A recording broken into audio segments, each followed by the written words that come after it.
Bonjour à tous et merci de par vidéo et merci à tous ceux qui sont présents joindre cette réunion avec l'URSSAF. Jana, vous savez sûrement, j'ai un attachement particulier à cette belle maison qui est l'URSSAF parce que j'ai eu la chance de la présider au conseil d'administration pendant quelques années en compagnie de Christian. C'est essentiel. L'URSSAF est essentiel pour les entreprises. Et l'URSSAF ne doit pas être vue comme un adversaire de l'entreprise, mais bien au contraire, l'URSSAF doit être vue comme un partenaire. Elle est nécessaire parce que l'URSSAF, les missions de l'URSSAF sont nécessaires pour le fonctionnement de notre pays et de notre économie. Et moi, j'ai toujours voulu rapprocher les entreprises de l'URSSAF et j'ai œuvré dans ce sens. Aujourd'hui, à l'UPE 13, évidemment, nous sommes encore plus proches de l'URSSAF parce que nous représentons les 14 000 entreprises adhérentes sur ce territoire, avec 400 000 collaborateurs qui travaillent. Donc, on a un vrai besoin de travailler ensemble avec l'URSSAF. Et c'est pour ça que quand Florence Marco, la directrice des mandats de l'UPE 13, a proposé cette réunion avec Olivier Tarazi, vice-président en charge des mandats, on a tout de suite dit oui, parce que c'est vraiment utile de pouvoir échanger. Parce que avant d'être dans une situation compliquée, vous, les entrepreneurs et les entreprises, vous devez dialoguer avec l'URSSAF, vous devez trouver des solutions. Ils sont là aussi pour essayer de nous accompagner au mieux dans notre développement. Et c'est pour ça que je suis vraiment ravi de pouvoir aujourd'hui participer à cette réunion et pouvoir, à la fin de cette réunion, signer une convention pour montrer encore plus notre attachement entre l'UPE 13 MEDEF et l'URSSAF. Donc, ravi d'être ici, à votre disposition pour pouvoir continuer à travailler ensemble. Et je remercie M. Barbe et M. Mabou d'être ici avec nous aujourd'hui pour faire avancer les choses et continuer à développer notre partenariat. Merci. Bien, bonjour à toutes et à tous. Le second qui vous dit bonjour. Alors, j'ai pas mal de sujets qui ont été spoilés par le Corsia, bien sûr. C'est normal puisqu'il connaît très bien l'URSSAF, très bien les sujets. Ce que j'aimerais vous dire, c'est que je suis un entrepreneur comme vous et que l'URSSAF, c'est vous, c'est nous. L'URSSAF, c'est pas, comme le disait Philippe Corsia, un organisme comparable aux impôts, etc. Non, c'est le financement de la protection sociale. Et quand on a un souci de santé, ben, on est bien content d'avoir des remboursements corrects et puis que ça puisse suivre. Néanmoins, quand les prélèvements URSSAF arrivent en entreprise, ça pique toujours. Souvent. Mais moi, ça me pique toujours. Hein. Même si je devais être immunisé, ça pique. Donc, c'est très important de l'avoir en tête. En ce qui concerne les difficultés des entrepreneurs, ce qui est important, c'est l'anticipation. Tous les cas que l'on a à traiter, que l'on a à voir, parce qu'en tant que mandataire, je vois souvent des chefs d'entreprise qui ont des choses à régler avec l'URSSAF. Toutes les situations qui arrivent et qui sont très difficiles le sont parce que le chef d'entreprise est resté seul, parce qu'il n'a pas anticipé. Il faut savoir que si vous avez un problème, si vous sentez qu'un problème arrive, ou alors appelez-nous, appelez UP, et derrière, on arrivera à vous accompagner. Dès qu'il y a une procédure en cours, on ne peut plus rien faire. Donc, c'est quand même très, très différent. Voilà, c'était un petit peu les choses principales que je voulais dire, surtout anticiper et oser le dire. Avant de laisser la parole à M. Barbe, juste dire que Christian est aussi un entrepreneur et aussi adhérent de l'UPE 13. Donc, on a la chance d'avoir un président du conseil d'administration issu du MEDEF et de l'UPE 13. Donc, je te remercie, je profite de mon engagement et toutes les entreprises du territoire chez vous. Bonjour à tous, merci de cet accueil, président, Philippe. C'est vrai qu'ils les deux présidents, ils ont quasiment tout dit. Moi, je voudrais insister sur un point, mais Christian Mabou l'a dit. Donc, l'URSSAF, c'est un organisme dont l'objectif est de faire du recouvrement, puisque nous, notre rôle, c'est d'encaisser et de recouvrer les cotisations de l'ensemble des entreprises, des travailleurs indépendants, des collectivités territoriales, quasiment de tout le monde, et de les redistribuer en temps réel, mais quand je dis en temps réel, c'est à peu près en 5 heures, aux organismes vers des prestations. Donc, on est vraiment dans cette logique que l'URSSAF, ça fait pas de trésorerie, ça redistribue, j'allais dire en instantané, pour payer les hôpitaux, pour payer les allocations familiales, pour payer les retraites. Donc ça remet, les cotisations que vous payez, elles sont remises de manière instantanée ou quasi instantanée dans l'économie pour financer tout le système de protection sociale. Et ça dicte vraiment nos modes de fonctionnement. Notre but, c'est vraiment d'encaisser très vite et bien pour permettre au système de protection sociale français de perdurer. Le deuxième point qui est important, mais on l'a dit, c'est que l'URSSAF, c'est un organisme paritaire. Donc un organisme paritaire, on a un conseil d'administration dans lequel on a des salariés, des représentants des salariés, on va de la CGT au MEDEF, on a un président de MEDEF, et c'est vrai que ça change beaucoup dans les fonctionnements parce que même si les administrateurs n'ont pas de pouvoir directement sur le recouvrement, sur le contrôle, le fait d'être très ouvert, sur les entreprises avec leurs représentants qui siègent au conseil d'administration et qui sont tout le temps en lien avec l'URSSAF, ça change vraiment la donne. Et Christian Mabou l'a dit, vous pouvez vous adresser directement à nous en cas de difficulté. Vous pouvez aussi passer par des mandataires. Et ça marche vraiment. Et je pense que ça, c'est un élément qui est essentiel dans le côté réseau et ne pas se sentir seul face à l'URSSAF. Donc ça, c'est un élément important. Puis bien sûr, mais je ne vais pas le répéter, ou je vais le répéter parce que c'est vraiment le plus important, c'est l'anticipation.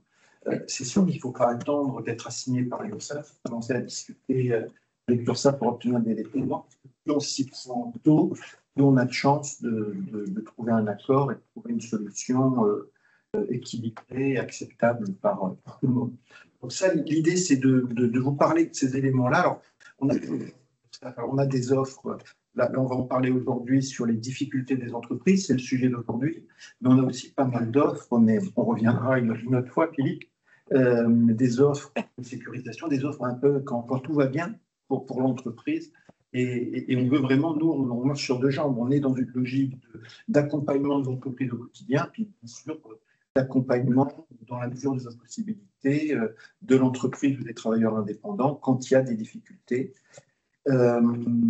Avec un volet sur les entreprises, les employeurs, mais également un volet sur les travailleurs indépendants, parce qu'on n'a pas les mêmes offres et la même façon, les mêmes modalités d'accompagnement sur les travailleurs indépendants et sur les employeurs, avec notamment, mais Nadine Tempesta en parlera, sur les possibilités d'action sociale des cotisants pour les travailleurs indépendants qui peuvent mettre un coup de pouce supplémentaire, mais on va vous en parler.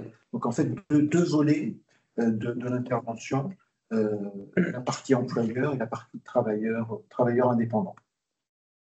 Très bien. Merci beaucoup. Et merci encore, Philippe, de ton invitation, parce que je crois que c'est en rencontrant les entrepreneurs et en échangeant avec eux qu'on avance. Reste lié surtout. Merci, messieurs. Avant de passer la parole à Madame Tempesta et à Monsieur Quesada, Sylviane et vous, en visio, mettez-nous un petit mot sur le chat et en présentiel, n'hésitez pas à lever la main. Les questions seront prises au fur et à mesure qu'elles se présentent.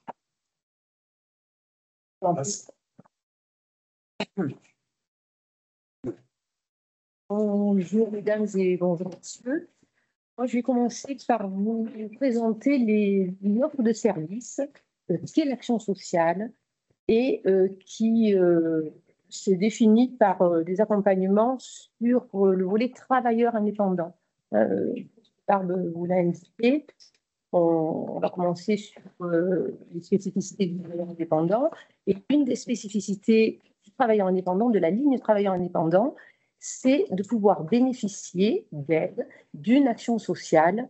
Alors, cette action sociale, je reviens en quelques mots un petit peu sur l'histoire historique et le contexte dans lequel ça se situe. Il y a 4-5 ans, le RSI, Régime social des indépendants, l'intégration des travailleurs indépendants au régime général. Les travailleurs indépendants avaient cette spécificité d'avoir de l'action sociale maladie, retraite et recouvrement. Au jour de l'intégration au régime général, eh bien, on a une logique de dire le travailleur indépendant, c'est un individu, à ce titre-là, il peut bénéficier de l'action sociale comme n'importe quel salarié, et ça, c'est l'action sociale du régime général, des CARSAT, des caisses primaires. Le travailleur indépendant, il a aussi des spécificités liées, alors non pas à sa personne, mais liées à l'activité qu'il exerce, à la profession. Et là, on est sur l'action sociale spécifique des travailleurs indépendants.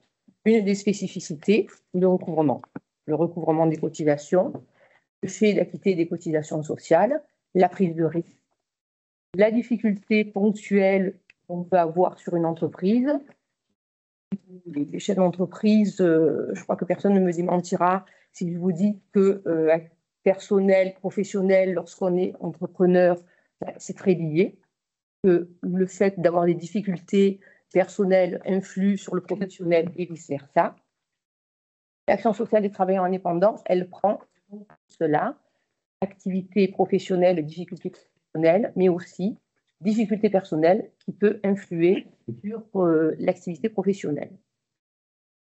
En ce qui concerne la branche recouvrement, on a 4 offres de services, alors j'insiste bien, hein, qui sont vraiment à destination du travailleur indépendant. C'est le statut de travailleur indépendant. Alors, commerçant, artisan, profession libérale, quel que soit le mode d'exercice de la profession, c'est-à-dire micro-entrepreneur, statut individuel, tout autant qu'on est sur une entreprise, un travailleur indépendant. Les 4 offres se définissent comme l'aide aux cotisants en difficulté, et rien d'autre que la prise en charge des possibilités de prise en charge de cotisation, l'aide financière exceptionnelle, c'est le versement, le virement effectué sur le compte lorsqu'une personne a des difficultés. Et puis les 2 autres aides, je les évoquerai, l'aide au départ en retraite, qui est une aide, comme son nom l'indique, qui peut être sollicitée au moment du départ à la retraite, qui va certainement être revue parce que les conditions ne sont plus très adaptées au monde actuel du travailleur indépendant. Et puis, l'aide aux victimes de catastrophes et intempéries, l'aide d'urgence. Alors, habituellement, je ne m'arrête pas beaucoup sur cette aide. Le contexte actuel et tout ce qui se passe depuis ces derniers mois, voire ces dernières années, me conduit à m'y arrêter un petit peu plus que je ne le fais habituellement. Je vais commencer par la première règle, l'aide aux cotisants en difficulté. Alors, il y a peut-être qu'une aide à retenir, c'est celle-ci. Tout simplement parce que c'est l'aide sur laquelle on mobilise le plus de crédits. Et tout à l'heure, lors de l'introduction, il vous a été indiqué que la prévention, être le plus en amont des difficultés, c'est une façon de venir à bout des problèmes lorsqu'on en rencontre. L'aide aux cotisants en difficulté, alors elle n'est pas tout à fait en amont, parce qu'on est déjà sur un compte débiteur, mais on est encore quand même dans la prévention, parce qu'on n'est pas sur le recouvrement forcé. Cette aide, elle est sollicitée et elle s'adresse aux personnes qui commencent à rencontrer des difficultés de paiement, qui sont dans une logique d'impayé, de compte débiteur, mais qui ne sont pas encore dans la logique du recouvrement forcé. Alors, à la marge et sur certains dossiers, on travaille en collaboration avec nos collègues du recouvrement forcé, et on peut tout à fait retirer un dossier qui est déjà chez le commissaire de justice pour le rapatrier et mettre en place ce type d'aide. Mais c'est quand même à la marge. Ce qu'il faut retenir, c'est qu'on est dans une logique de premier impayé et surtout de recouvrement amiable. Cette aide, c'est tout simplement la possibilité de prendre en charge des cotisations qui ne seraient pas réglées en temps et en heure et qui sont mises en recouvrement. Le public, c'est le travailleur indépendant qui rencontre des difficultés ponctuelles, parce qu'on est quand même sur de la prévention et l'action sociale, elle doit permettre de passer un cap difficile à un moment donné, et seulement ça. On ne peut pas tous les 6 mois revenir vers l'action sociale en disant bon, j'ai été aidé il y a 6 mois, il y a 1 an, il y a 2 ans. Mes difficultés, c'est des difficultés de trésorerie qui ne sont pas structurelles. Ça fait 15 ans et je reviens toutes les années, voire tous les 2 ans. L'action sociale, c'est pas ça. C'est pas ça la logique et c'est pas ça le but. L'action sociale, c'est le choc de l'entreprise qui connaît une difficulté, un client un gros client qui est défaillant, une difficulté liée à la maladie. Un des premiers sujets que l'on aborde et un des premiers thèmes sur lesquels on travaille, on est efficace, c'est la maladie du chef d'entreprise. Le travailleur indépendant, on calcule les cotisations, N plus 1, la régule. La difficulté, la maladie de plus ou moins longue durée, plus ou moins invalidante qui intervient, c'est l'entreprise, d'abord le travailleur indépendant qui subit le choc, et puis ensuite l'entreprise qui est défaillante. Problème personnel, on a souvent des difficultés liées à une rupture difficile, on laisse un petit peu tomber ce qui est gestion de l'entreprise pendant quelques mois, et là, on est là. Donc, les objectifs, un, c'est permettre de passer le cap difficile, ça veut dire poursuivre l'activité, c'est permettre la poursuite de l'activité. Parfois, c'est permettre une première radiation. La personne va se radier, elle est débitrice de cotisation et elle ne sait pas comment faire. On commence par mettre en place des délais de paiement.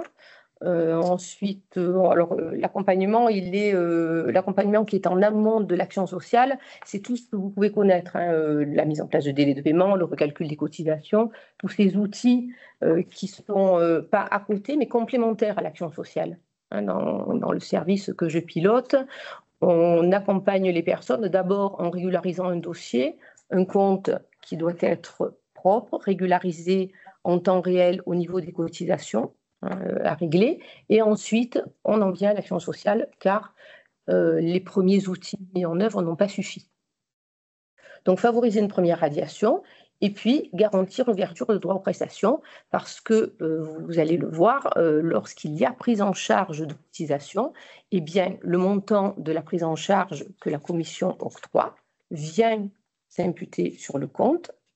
Et les trimestres, tout à l'heure on vous a parlé du lien étroit entre cotisation et prestations, les cotisations financent des prestations.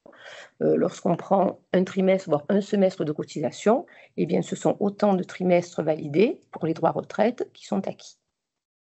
Voilà, ça c'est vraiment l'économie générale de cette aide. Et la logique de cette aide ponctuelle et de l'aide à la poursuite d'activité, c'est qu'il y a des critères d'éligibilité.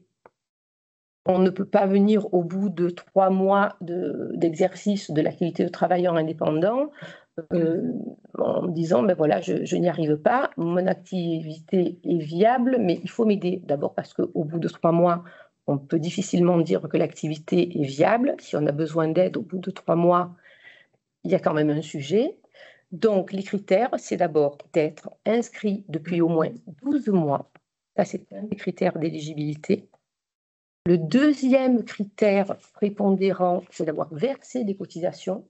Parce que je vous l'ai indiqué, on est sur la difficulté ponctuelle. Donc, quelqu'un qui n'a jamais versé de cotisation, là aussi, on peut se poser des questions sur la viabilité. Et c'est avoir une dette de cotisation qui ne dépasse pas un certain montant. Ce montant, c'est 50 000 €, parce qu'on part du principe qu'ensuite, il y a un sujet aussi de viabilité de l'entreprise. Alors, il nous arrive, c'est au-delà de 50 000 €, il nous est arrivé d'avoir des dossiers, mais c'est vraiment très à la marge. Les conditions que je n'évoque pas plus que cela, mais qui sont évidentes, c'est être en phase avec la réglementation, c'est-à-dire ne pas être dans une logique et sanctionner pour travail dissimulé, ne pas être contestataire du monopole de la sécurité sociale. L'idée, c'est d'être travailleur indépendant. Je suis dans une logique de versement, de compte, et de légalité vis-à-vis de mes obligations sociales. J'ai un choc, une difficulté ponctuelle à un moment donné de ma vie. L'action sociale est là. Si vous avez des questions, n'hésitez pas à me dire. Je suis là pour y répondre. Une fois qu'on a vu toutes ces conditions, comment cela se passe-t-il? Pour actionner une aide, alors c'est d'abord facile. Souvent, je dis c'est le manque de connaissances et d'informations qui font qu'on n'a pas les publics que l'on pourrait avoir, et c'est dommage, sur certaines aides. parce qu'une fois que l'on sait que ça existe, il est facile de nous joindre, il est facile de connaître quels sont les imprimés et où sont les supports. Ils sont tout simplement sur les sites, ils sont téléchargeables, on peut les remplir en ligne. On laisse un numéro de téléphone et le service que je pilote rappelle pratiquement systématiquement tous les usagers qui sont en difficulté, qui nous sollicitent pour les accompagner. Parce que d'abord, ce n'est pas toujours la bonne solution, l'action sociale, hein, pas dans l'immédiat et pas dans un premier temps. Et puis ensuite, parce que on a affaire à des chefs d'entreprise qui ont autre chose à faire et dont le travail, ce n'est pas l'administratif, donc l'accompagnement, on gagne du temps, on monte des dossiers plus propres. On passe des dossiers devant la commission qui ont tous les éléments pour que la commission puisse statuer efficacement et valablement. Une fois que je vous ai indiqué les critères d'éligibilité et comment saisir un dossier, une aide sur les sites, j'en viens à la façon dont cela se passe. Donc, un travailleur indépendant est en difficulté, on l'a accompagné, on lui a permis de monter un dossier. C'est une commission qui statue, c'est-à-dire que ce sont des membres qui sont désignés, conseillers du CPSTI, qui est la gouvernance des travailleurs indépendants, qui tous les mois se réunissent sur l'invitation que je leur envoie.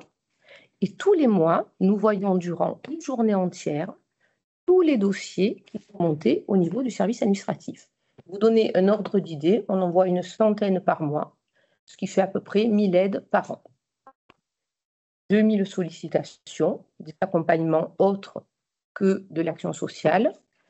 Et donc, tous les mois, je présente tous les dossiers n'étant pas éligibles, ayant fait l'objet d'un rejet administratif de la part administrative que nous sommes. Et puis, les dossiers éligibles sont présentés à la commission. Ça veut dire que la commission est souveraine lorsqu'elle statue.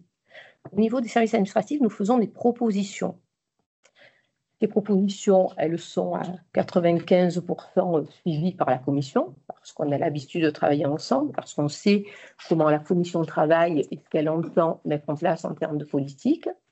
Mais les dossiers, la décision leur appartient, elle appartient aux membres de la commission. Juste pour préciser, cette commission, elle est composée de travailleurs indépendants.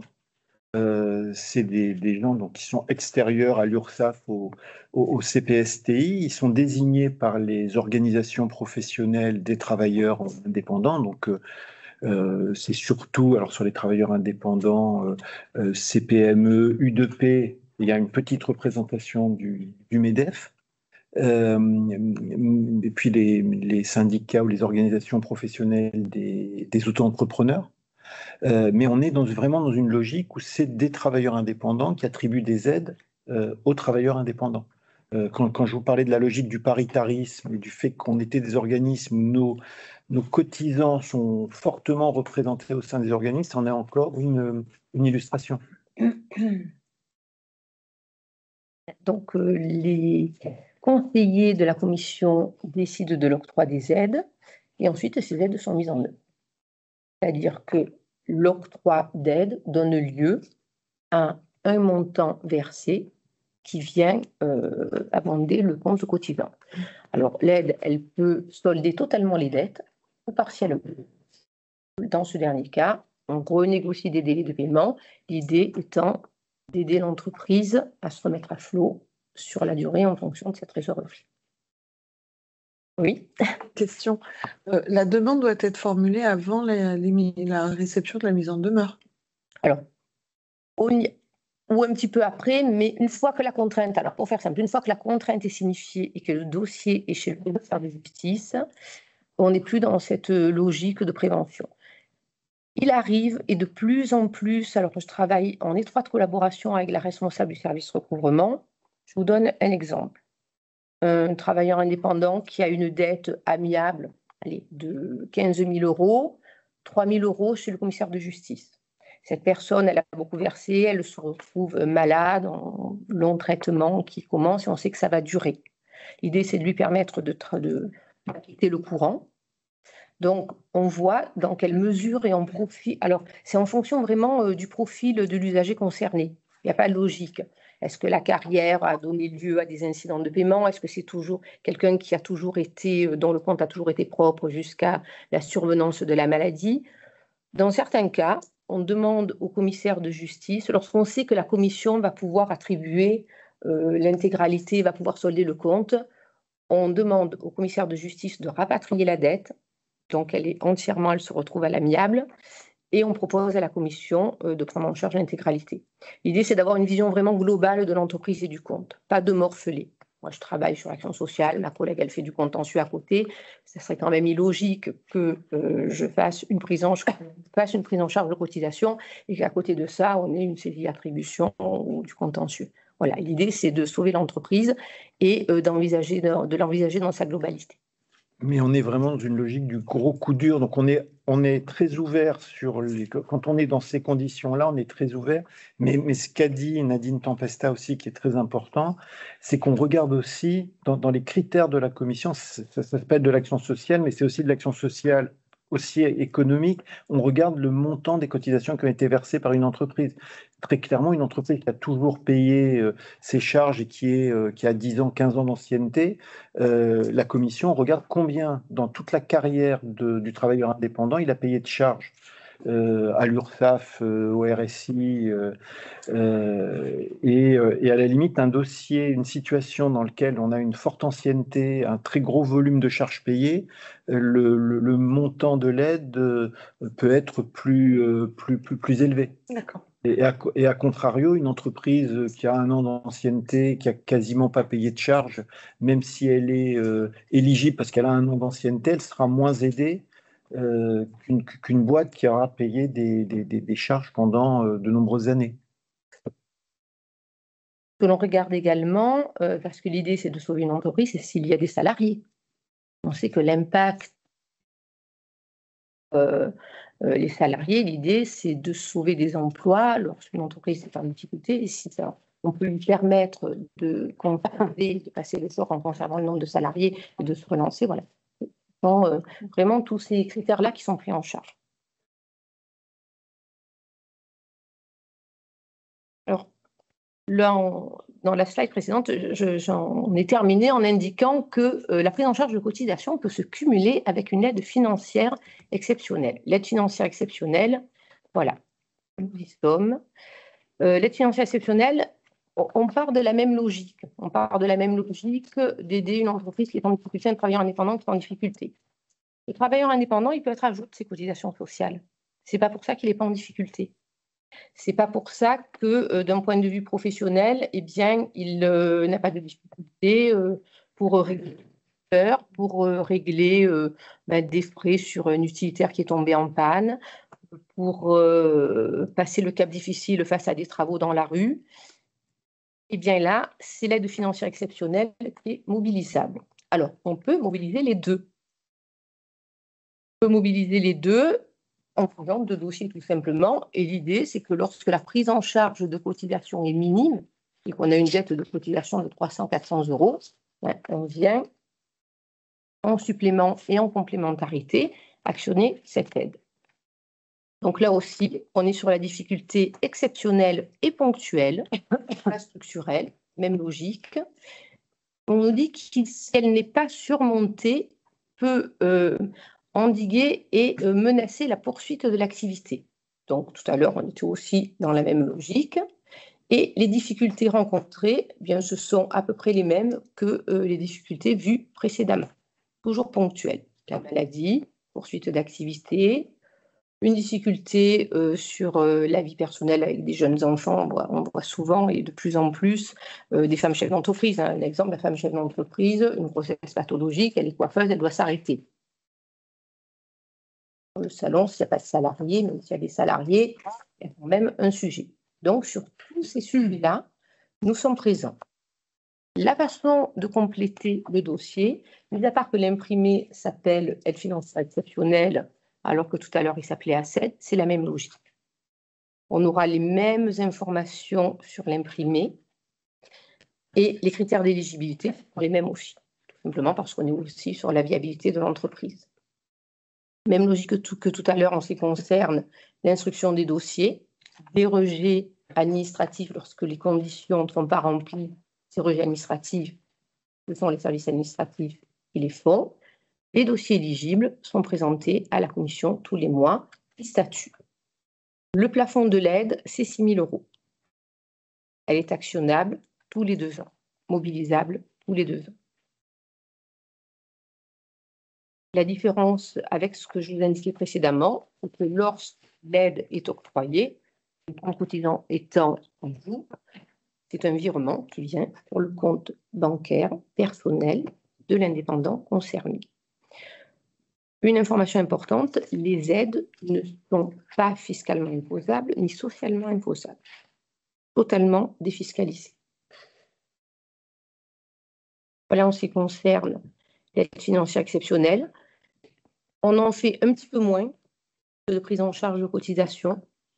Les crédits octroyés, pour vous donner un ordre d'idée, sont 2 tiers, 1 tiers. On a des budgets notifiés pour l'année qui nous permettent de faire face à toutes les demandes qui nous sont soumises.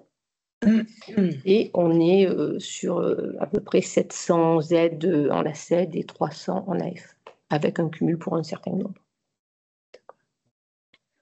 L'aide suivante, je vais y passer très rapidement parce que c'est l'aide au départ à la retraite. C'est une aide qui a été créée il y a plus d'une quinzaine d'années, qui a été réformée et qui, à mon sens, ne correspond plus à la réalité de la vie de l'indépendant et on a du mal à trouver des dossiers. Au moment du départ à la retraite, il y a un choc et personnel et économique lorsque un travailleur indépendant passe du statut d'actif au statut de retraité. L'idée de cette aide, c'était de dire on compense la perte économique du passage à la retraite par une aide qui est une aide sonnante et trébuchante, 7 500 € le minimum, 10 000 € le maximum, c'est quand même conséquent. C'est défiscalisé également, mais ce sont les conditions qui sont difficiles à remplir actuellement, et notamment les conditions, elles ne sont pas très nombreuses. Avoir été travailleur indépendant, c'est quand même le minimum. Dernière activité, travailleur indépendant. Pas toujours le cas. Activité de travailleur indépendant qui soit majoritaire. C'est-à-dire, on doit avoir une carrière majoritaire de travailleur indépendant, mais majoritaire, ça ne suffit pas, parce que si c'est majoritaire avec 20 trimestres, ça ne va pas le faire. Il faut avoir au moins 60 trimestres de validé en tant que travailleur indépendant. Tout ça, ça va encore. Le dernier critère, et c'est là qu'on a des difficultés à trouver des dossiers, être non imposable sur les deux derniers exercices qui précèdent la mise en retraite, le départ en retraite. Et c'est là qu'on voit que par rapport à il y a 20 ans, il y a 30 ans, la structure de l'entreprise et la structure de la famille a changé. Il y a 30 ans, on était sur monsieur travailleur indépendant, madame l'aide. On n'a pas de statut, depuis on a des statuts. Maintenant, on n'est plus sur monsieur ou madame travailleur indépendant et puis le conjoint, il est salarié. Il est dans une entreprise. Et donc, au niveau de l'avis d'imposition, eh bien, j'ai des difficultés à trouver des gens qui sont non imposables au niveau du foyer sur les derniers exercices qui précèdent le départ en retraite. Alors, il faut juste savoir que ça existe. Si vous avez autour de vous des personnes, ça ne coûte rien de venir se renseigner. Et là aussi, on a un imprimé qui permet très simplement de faire les dossiers. On a beaucoup plus de rejets administratifs actuellement que de dossiers qui passent en commission, lesquels ont statut. J'en termine sur la dernière aide. Alors, en général, je ne m'y arrête pas beaucoup, mais là, un petit supplémentaire. C'est l'aide d'urgence aux victimes de catastrophes et d'intempéries. Vous avez vu ces 2 derniers mois, notamment, tout ce qui s'est passé, mais il y a 3 ans, la tempête Alex, voilà. De plus en plus, ces travailleurs indépendants sont confrontés à des situations d'urgence qui sont le fait d'inondations, de catastrophes. On a tous en mémoire, là, c'est le dernier week-end avec les bars, les restaurants inondés, l'utilitaire qui est emmené par les eaux. Donc, cette aide, elle est cumulable avec les autres, mais le sujet et l'idée de cette aide, c'est d'être dans l'urgence, de ne pas demander beaucoup de justificatifs, parce qu'on sait que lorsque il se passe une inondation, on ne peut pas dire alors il faut la photocopie de ceci, la photocopie de cela. Non, un imprimé simple à remplir, des photos. Tout cela permet alors de ne pas passer les dossiers en commission, mais d'attribuer par délégation au niveau des services administratifs, lorsque les conditions sont remplies, une aide qui peut aller jusqu'à 2 000 €. On est dans l'urgence. L'aide, il faut la demander dans les 4 semaines qui suivent les intempéries ou la catastrophe. Dès qu'on a le dossier, en général, on débloque les crédits. Alors, on instruit dans les 48 heures et la DCF, le service de comptabilité, ordonnance et paie à 8 jours. L'idée, c'est vraiment de faire face aux premières dépenses que l'on a. En général, largement avant les assurances. Oui. Je voulais le dire. Donc, c'est le premier élan. Ensuite, on peut mettre en place et on peut activer les aides que je vous ai présentées juste avant. Voilà, 2 000 € le maximum. On n'est plus sur l'année d'activité, là. L'indépendant peut s'être installé il y a 3 mois, il y a 6 mois. Des difficultés, un imprimé simple, des photos, on instruit, on monte le dossier. Il ne passe pas en commission, on n'attend pas la commission mensuelle. L'aide est débloquée tout de suite et on n'attend pas l'arrêté de catastrophe intempérie. Donc, vous n'avez pas besoin de l'arrêter. Là, actuellement, on a des dossiers sur le Muy, Draguignan, sur les intempéries du week-end dernier, sur Saint-Tropez, et on n'a pas les arrêtés de catastrophe et on a débloqué des... Souvent, c'est plus que 4 semaines. On est bien Tout au-delà. à fait, raison pour laquelle on n'attend pas cela.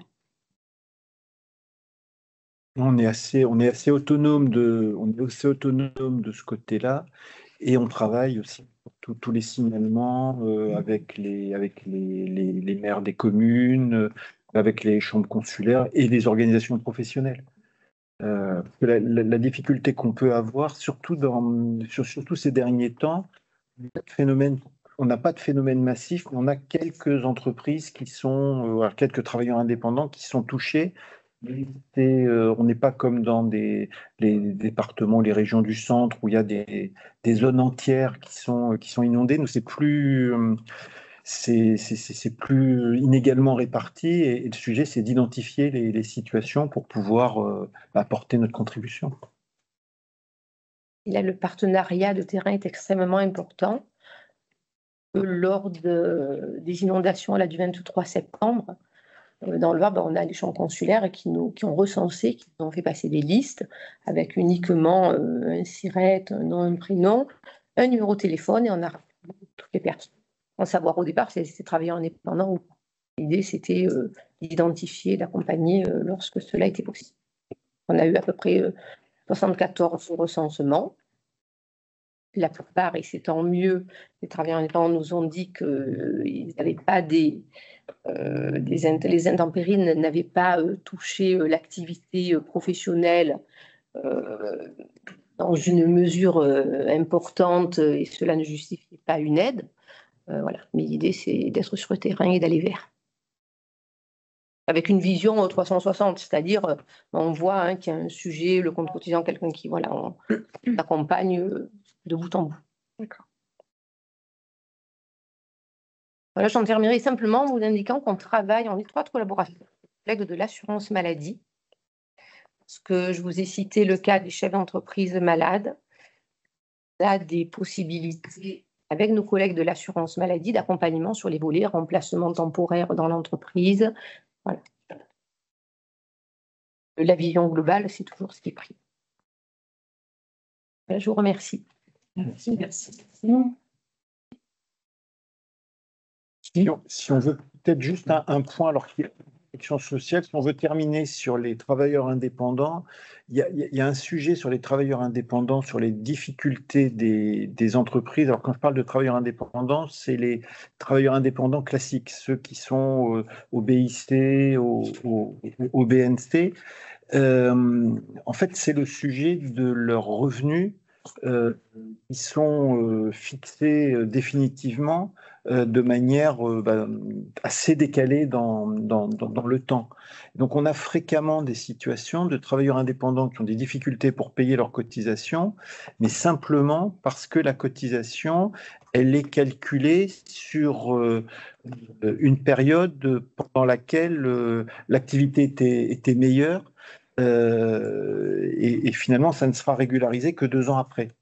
Donc, c'est maintenant assez bien connu, mais je pense qu'il faut aussi l'avoir en tête. Un travailleur indépendant qui a une difficulté simplement liée au fait que son revenu les cotisations qu'on lui appelle, qui sont calculées sur le revenu des années précédentes, au lieu d'être calculées sur un revenu qu'on ne connaît pas encore, il peut faire ce qu'on appelle un revenu estimé, c'est-à-dire demander à l'URSSAF de recalculer sa cotisation sur la base du revenu qu'il estime et ça permet d'étaler ses charges. Et là, c'est un élément qui est assez essentiel pour pouvoir accompagner les travailleurs indépendants qui sont en difficulté. Et ça intervient en amont de tout ce que Nadine Tempesta a présenté sur l'action sociale. Le premier sujet, c'est de bien s'assurer que les revenus sur lesquels on appelle les cotisations sont bien calculés, correspondent à la réalité.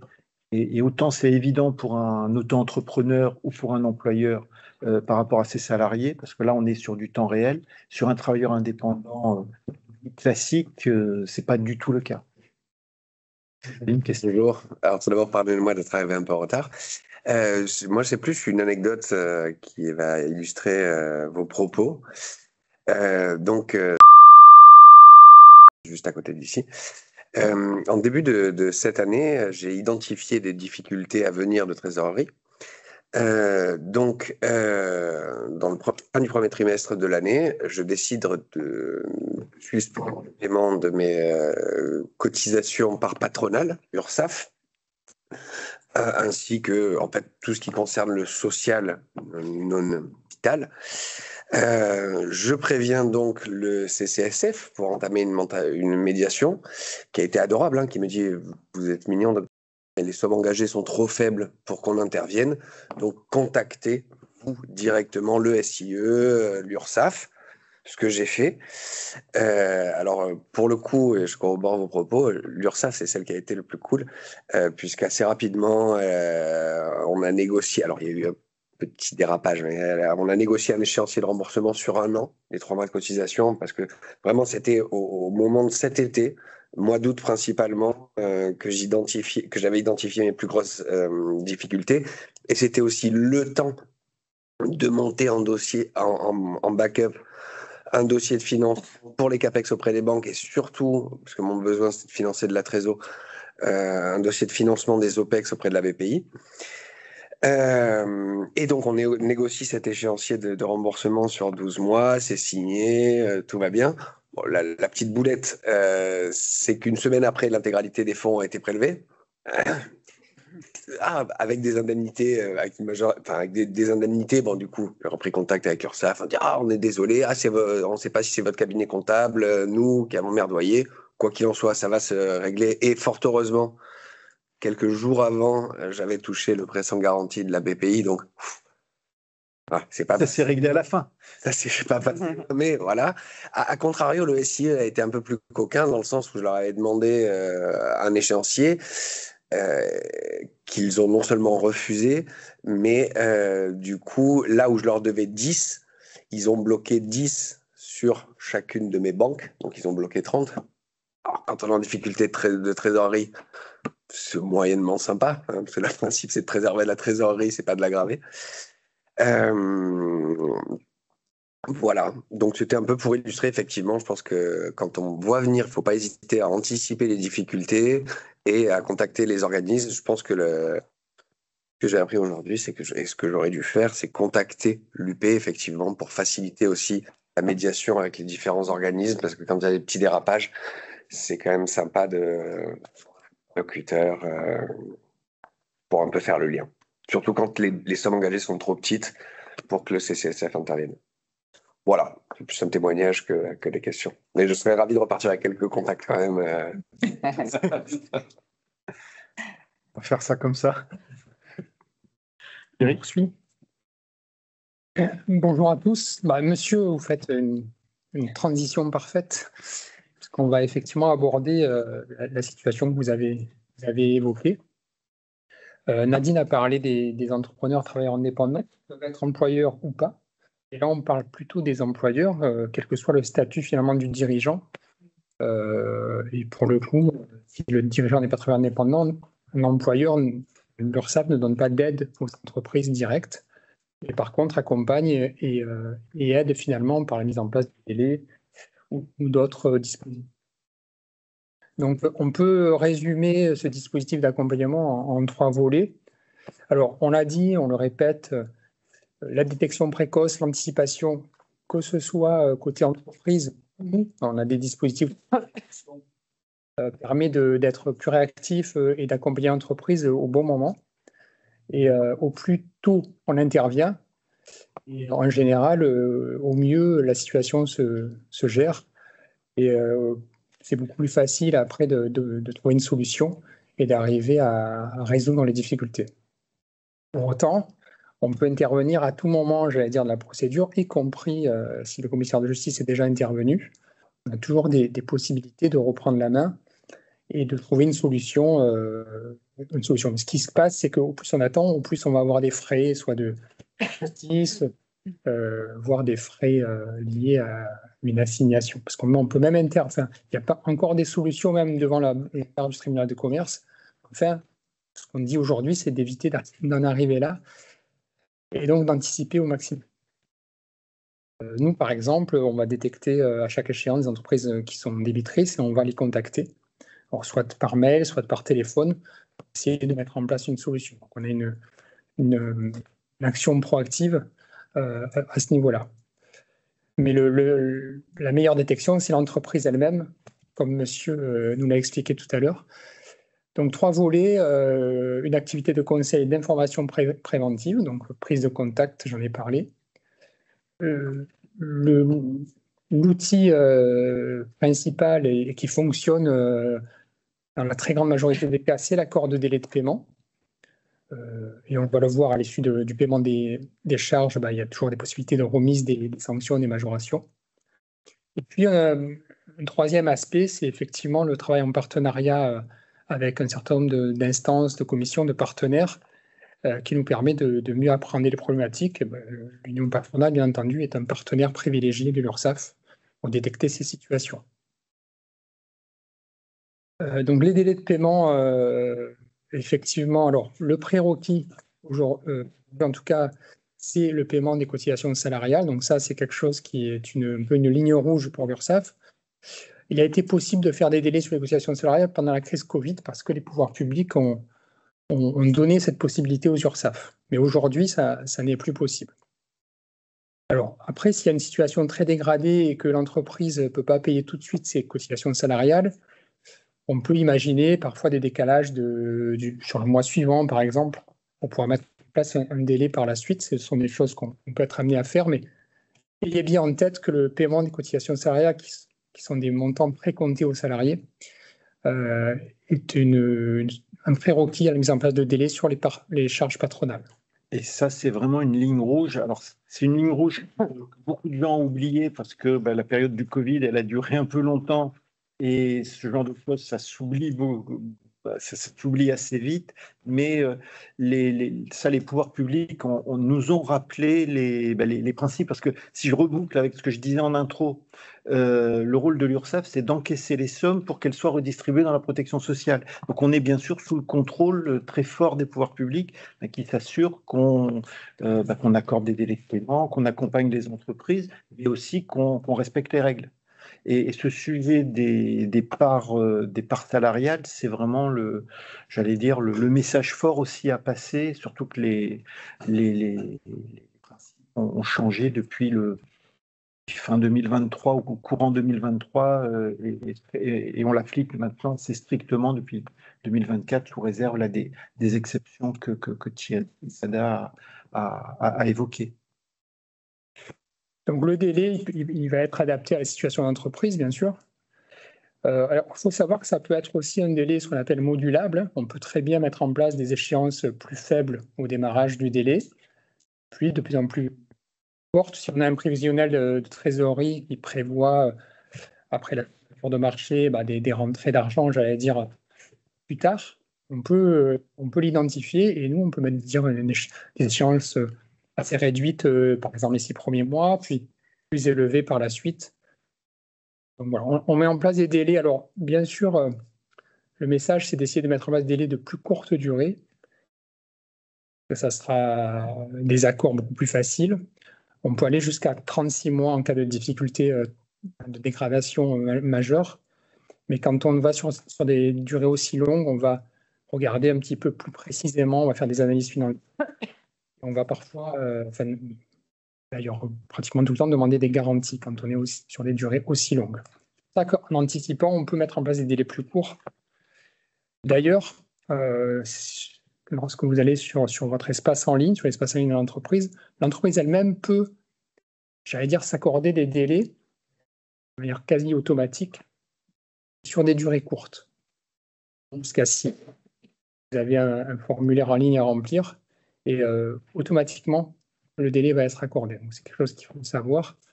Alors, il y a des critères, bien sûr, on ne peut pas le faire tous les ans, mais c'est quelque chose qui peut revenir. Par exemple, 2 ans plus tard, on a une difficulté passagère.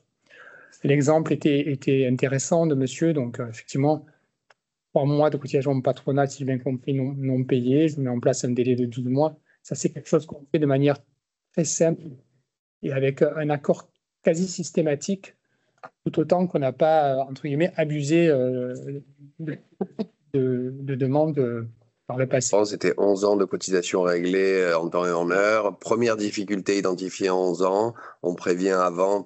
Et si vous avez eu une difficulté il y a 3 ans, c'était pareil. On vous l'aurait accordé.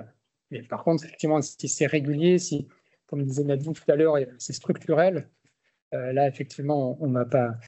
Peut-être dire que l'URSSAF, elle n'est jamais heureuse quand une entreprise met la clé sur la porte. Ce n'est pas notre intérêt parce que on ne recouvre pas les cotisations et on ne les reverse pas, effectivement, pour financer la protection sociale.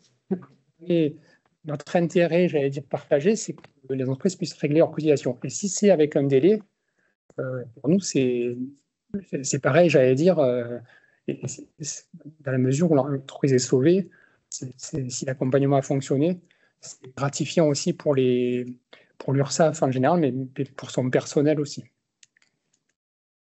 Mais ce qui a changé par rapport à la période du Covid, c'est que les délais sur des périodes longues, sur la période du Covid, c'était assez naturel.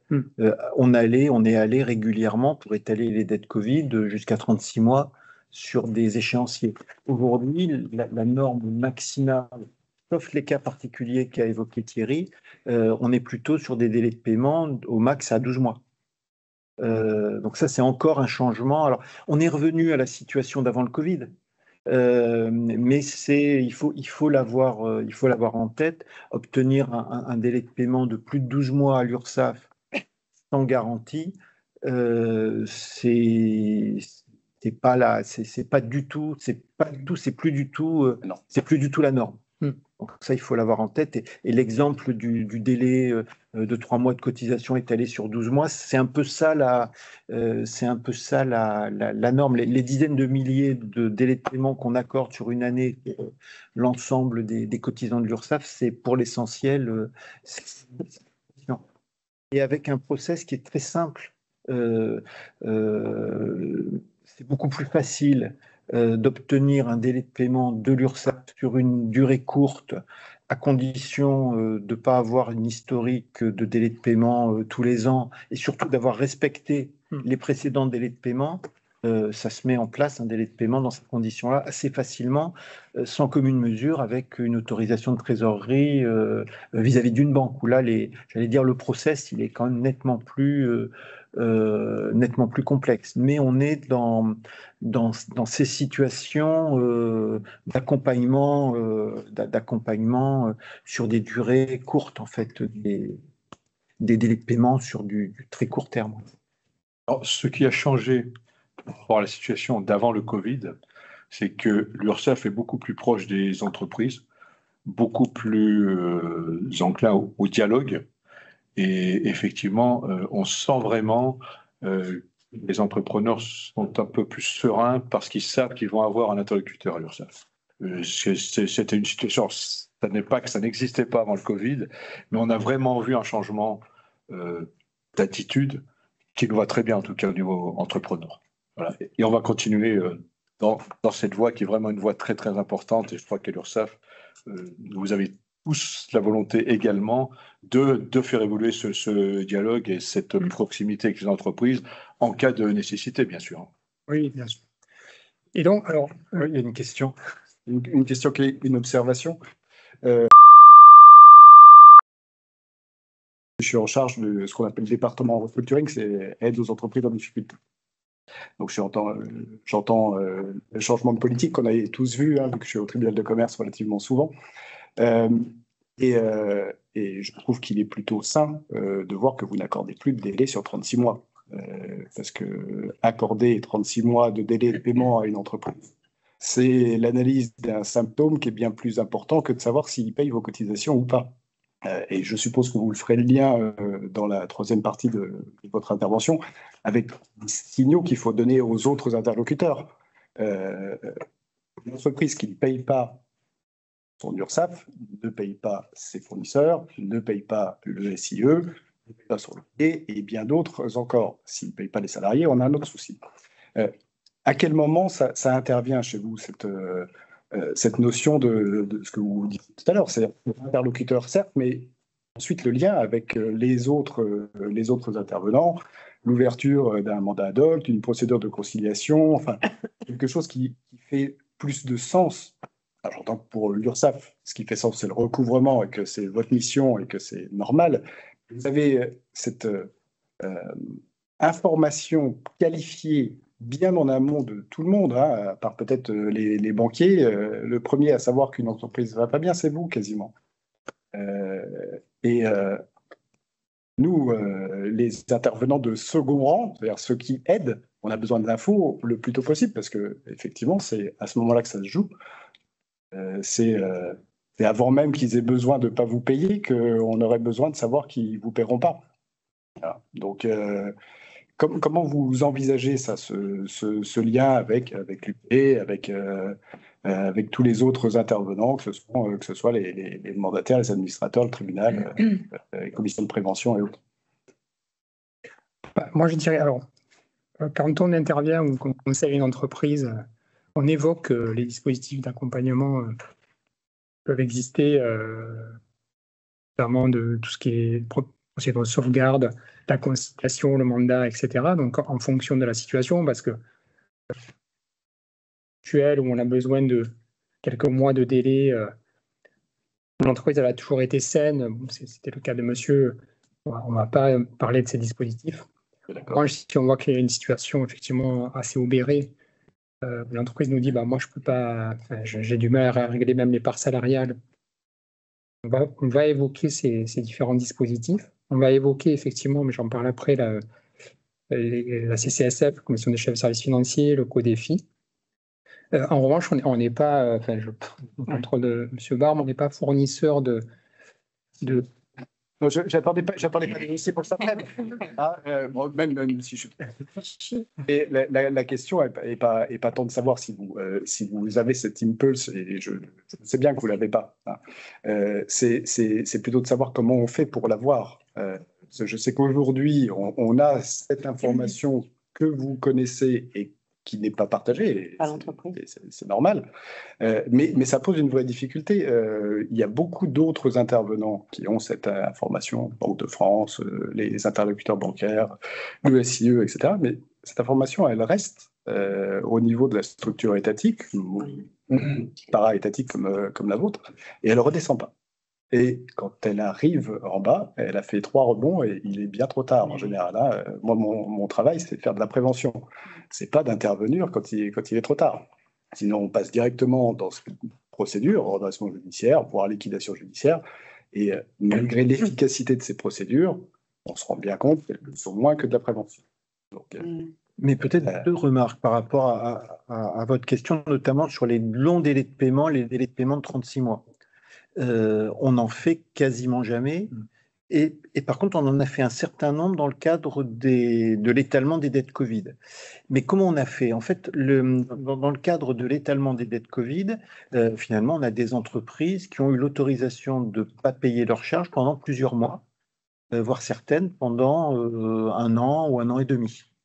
Et donc, le sujet, ça a été, dans un premier temps, de les amener à repayer leurs charges courantes et ensuite d'étaler les aides Covid.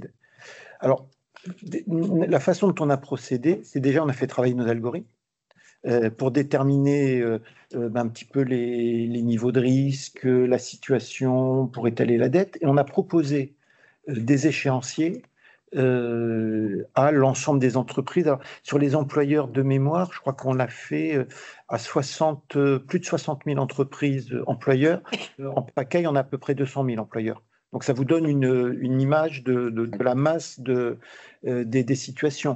Mais une entreprise qui avait une dette faible avec pas beaucoup de périodes, on lui a plutôt proposé un échéancier sur 12 mois. Une qui avait une dette importante avec beaucoup de périodes, une dette Covid, on lui a proposé un échéancier sur 24, 30, 36 mois.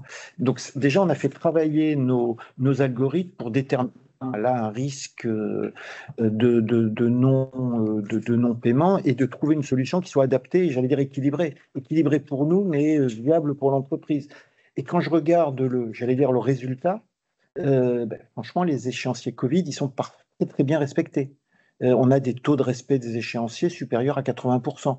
Donc ça veut dire que quand on analyse les données sur une situation exceptionnelle, et j'espère qu'on n'aura jamais à gérer ce type de situation exceptionnelle, de nouveau, on n'y a pas trop mal réussi, mais là on s'adressait non pas à un profil d'entreprise qui était initialement en difficulté, c'était une entreprise, c'était toutes les entreprises, mais toujours est-il que ces échéanciers longs, un grand nombre d'échéanciers longs, plus de 36 mois, on en a fait, mais dans un cadre très, très particulier. C'est vraiment pas notre norme. Après, la question du dire, oui, l'URSSAF, on est un super observatoire, on peut voir les difficultés des entreprises, mais d'un autre côté, une entreprise qui commence à ne pas payer l'URSSAF, c'est souvent quand elle a commencé à ne pas payer d'autres interlocuteurs. Moi, aujourd'hui, c'est un peu paradoxal. Quand j'écoute les discours un peu des organisations, on nous dit c'est la cata, il y a des difficultés de paiement, les entreprises ont du mal. Moi, je l'entends et tout le monde le dit, ça doit être un peu vrai. Il n'empêche que quand je regarde la façon dont les cotisations rentrent à l'URSSAF en 2024, ça rentre extrêmement bien, les cotisations. J'ai beaucoup moins de délais de paiement, nettement moins quand je compare les délais de paiement. Quand je compare tous les mois de 2023 par rapport au même mois de 2024 sur le nombre de demandes de délais de paiement, on a tous les mois des légères baisses. Quand je regarde les restes à recouvrer des cotisations URSSAF de 2024, on est en amélioration très significative, plus d'un point à peu près, aussi bien sur les travailleurs indépendants que sur les employeurs, que par rapport à l'année dernière. Donc c'est vrai que il y a quand même ce sujet de dire les entreprises, elles privilégient souvent le paiement de l'URSSAF plutôt que d'autres charges, et heureusement, parce que c'est aussi ce qui garantit que le système français de protection sociale est financé, puis qu'il y a toutes ces sommes qui viennent des entreprises, elles sont réinjectées dans l'économie, puis que derrière, ça alimente la demande. Mais donc, souvent, quand une entreprise a un niveau de difficulté et commence à part une situation très ponctuelle, elle demande, comme vous avez fait, étaler 3 mois de cotisation sur un an. Donc ça, c'est, j'allais dire, il y a une situation de risque, on l'intègre, mais une entreprise qui se met durablement à plus payer l'URSSAF et qui se met à plus payer 2-3 échéances URSSAF, ça va très vite et peut-être que sa situation est obérée même en amont par rapport à d'autres interlocuteurs. Probablement parce qu'ils connaissent l'effet un peu automatique du fait de ne pas payer de leur part URSSAF. Ils se retrouvent. Non, mais c'est pour ça que notre situation de dire finalement deadline, mais dans quand on arrive là, C'est trop tard. et l'anticipation URSSAF peut être tard en fait. Quand une entreprise a vraiment des difficultés avec l'URSSAF, ça peut arriver tard parce qu'elle a pu commencer à pas. elle a pu contracter des dettes. Après, alors, c'est aussi les outils d'intelligence artificielle. On a des outils signaux faibles, on travaille à croiser nos données avec les données du fisc. On a des dispositifs, mais c'est vrai que ce sujet de la prévention, oui, quand une entreprise commence à plus payer les impôts et l'URSSAF, il y a peut-être d'autres choses qu'elle a pas payé avant, et c'est un vrai sujet. On ne peut pas aussi admettre avec nos systèmes d'intelligence artificielle, appeler une entreprise, ben voilà, on a détecté dans vos attitudes de déclaration de paiement que vous risquez de tomber en faillite à horizon de 6 ou 12 mois. On n'est pas prédictif à ce point-là quand même. Non, pas à ce point-là, mais j'entendais tout à l'heure que vous les appeliez. Oui. Si vous les appelez, c'est que vous avez eu l'information. Et donc, à ce moment-là, ben, je suppose que vous partez sur alors sur le recouvrement, parce que c'est l'information vitale pour vous. Mais ça veut dire que vous les avez, ces informations qui commencent à. Oui, on a l'information, on les appelle, on a un cotisant. Notre situation, en fait, quand vous avez une échéance sur SAF, quelques jours après l'échéance, on regarde qui a payé, qui n'a pas payé. Donc, on ne peut pas appeler tout le monde. D'accord.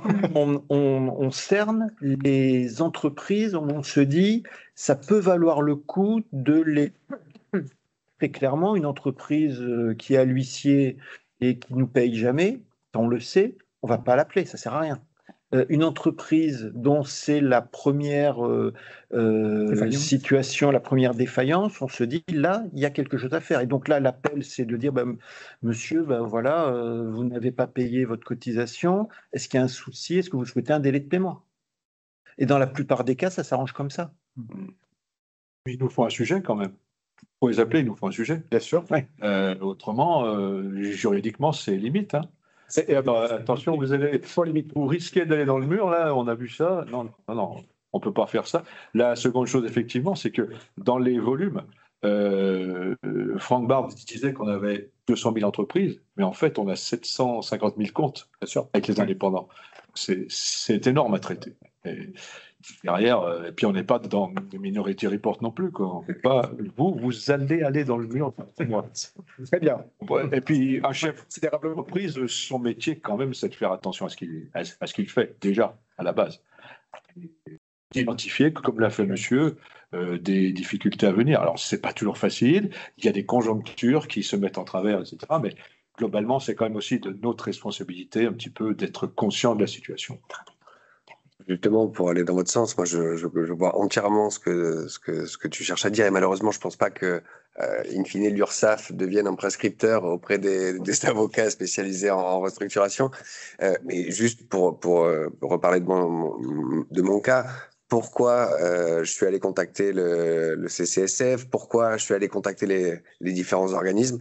Parce qu'en fait, il faut remonter il y a plus de 12 ans, à la fin de mon doctorat de pharmacie, je pars en stage dans un cabinet de TS Recovery et de restructuring. Et il y a 12 ans de ça, je vois des chefs d'entreprise qui ont des EIR et qui attendent de se prendre le mur pour se retrouver en procédure de sauvegarde et se faire aider. Moi, quelque chose que j'ai compris, déjà dès 2023, j'ai appelé la personne qui m'avait formé justement sur ces sujets en lui disant « Ah, là, je vais avoir besoin de ton aide. Moi, mon métier, c'est d'être pharmacien arboriste, mais j'ai besoin d'un numéro 1 qui gère vraiment qui soit là pour me guider. Alors, pour moi, il a fait ça pro bono, mais pour me donner des conseils, parce que de moi-même, en tant que chef d'entreprise, avec ma formation, désolé, avec ma formation de pharmacien, je suis pas du tout familier. En tout cas, si je n'avais pas découvert par d'autres formations. Je pense que malheureusement, trop peu de chefs d'entreprise osent dire, je vais contacter un avocat spécialisé en restructuring, je vais me faire aider. Ça, je pense qu'à l'attention de tous ceux qui nous écoutent, dès les premiers signaux faibles, si on arrive à les capter, il ne faut pas hésiter à se faire accompagner. Oui, mais c'est vraiment ça le sujet, parce que vous, si vous avez été accompagné et que vous l'avez fait naturellement, c'est que vous aviez déjà l'info. Oui. Et que vous savez. Et encore, je suis allé chercher de l'aide en me disant, ah, je vais avoir besoin d'une aide costaud. Oui, il faut d'abord savoir que l'info existe, enfin, qu'il y a quelque chose à aller chercher pour Mais d'où l'intérêt de ce type de pour ça que je suis là. réunion d'information, d'où l'intérêt de la com qu'on diffuse, d'où l'intérêt des messages qui sont passés par les organisations professionnelles. Parce que c'est vraiment ce sujet de l'anticipation. Et très clairement, quand on arrive au bout du tribunal de commerce, c'est quand même beaucoup plus compliqué de trouver une solution.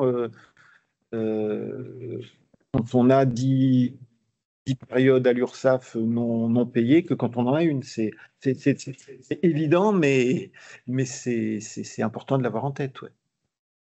Donc, en conclusion, dès les premières difficultés, un chef d'entreprise doit contacter Alexandre, ou en tout cas un avocat, l'UPE et un bon avocat pour se faire aider. Quoi. Il y a une palette d'intervenants et de personnes qui... Enfin, vraiment, en tant que chef d'entreprise, il faut pas vraiment, moi c'est mon expérience, pas hésiter à se faire aider, à se faire accompagner, parce que avant de se retrouver dans l'œil du cyclone, où là on peut perdre les pédales, être entouré, c'est quand même cool. Et dernière chose sur la partie délai, soit on a une difficulté très passagère, le cas, je n'ai pas réglé les parts patronales de mon échéance, et le mois prochain, je vais pouvoir régler normalement, donc on peut mettre une solution en place pour cette échéance-là. En revanche, si on sait que pendant 2 mois, 3 mois, 4 mois, on va devoir, on ne va pas pouvoir régler les parts patronales, ou on puisse avoir l'information, le délai, on pourra le mettre en place au moment où les cotisations courantes pourraient être réglées à nouveau en totalité. Tant qu'il y a un non-paiement intégral, on ne peut pas mettre en place un délai parce qu'il va falloir le refaire à chaque fois. Donc, il faut essayer là, pour le coup, d'avoir une prévision de retour à la normale, si j'ose dire. De dire, oui, je vais avoir pendant 3 mois, ça arrive assez fréquemment, on va pouvoir régler pendant 2 mois, pendant 5 mois.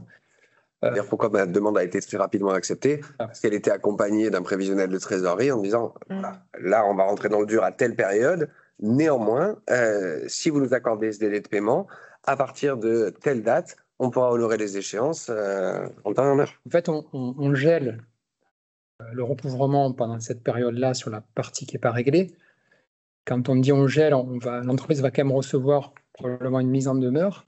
Mais on va arrêter, parce que c'est un document... Mise en demeure des indemnités, enfin des pénalités. Oui. Et pénalités, si je ne me trompe pas, j'en suis pas encore à ce stade, mais dont on demande la remise gracieuse à la fin de...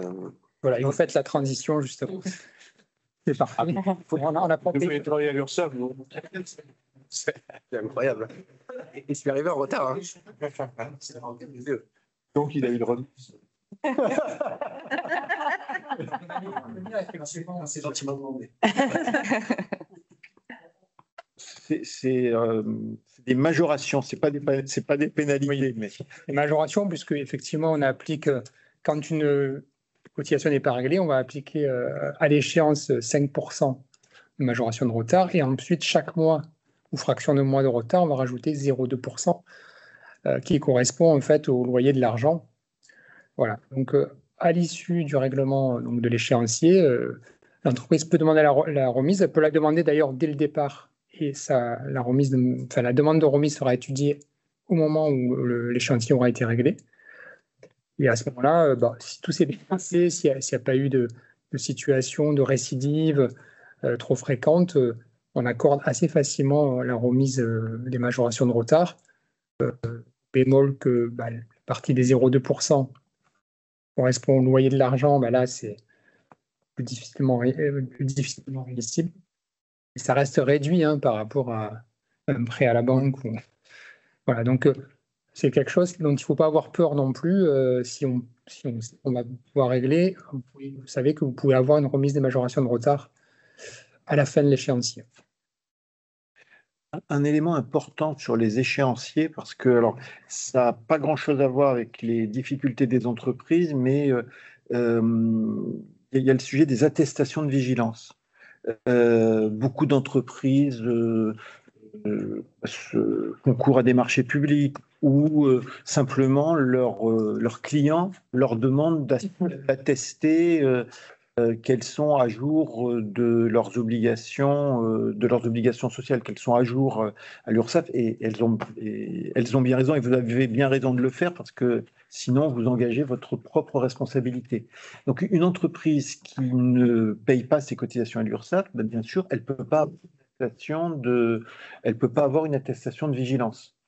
Mais dès lors qu'elle a des délais de paiement et que ces délais de paiement sont respectés, elle peut de nouveau avoir une attestation de vigilance. Donc le fait de ne pas laisser traîner, de ne pas laisser une dette URSSAF perdurer sans solution, il y a aussi un enjeu par rapport à la poursuite de l'activité, parce que clairement, une entreprise qui n'a pas de délai de paiement à l'URSSAF, elle aura beau nous appeler, faire intervenir la terre entière, on ne pourra pas lui délivrer cette attestation de vigilance, et il y aura bien sûr des conséquences sur ses futurs marchés.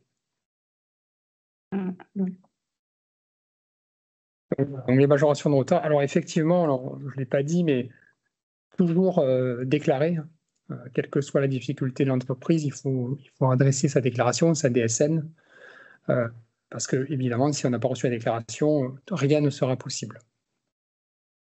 Parce que parfois, quand on est en difficulté, c'est pas parce qu'on ne peut pas régler qu'on ne peut pas déclarer, en fait. C'est un peu comme les parts ouvrières, c'est une obligation. D'ailleurs, la DSN permet d'envoyer des informations à d'autres organismes que l'URSSAF. Et donc, c'est une obligation déclarative qui est incontournable. Oui, et quand on n'a pas de déclaration, on fait une taxation d'office, c'est bien évidemment beaucoup plus élevé que la réalité de la déclaration. Et là, donc, on en vient à la troisième partie. Au début, on parlait de trois axes. Et le troisième axe, c'est effectivement le partenariat, les intervenants qui peuvent aider aussi l'entreprise avec l'URSSAF. Donc la médiation qui est peu utilisée.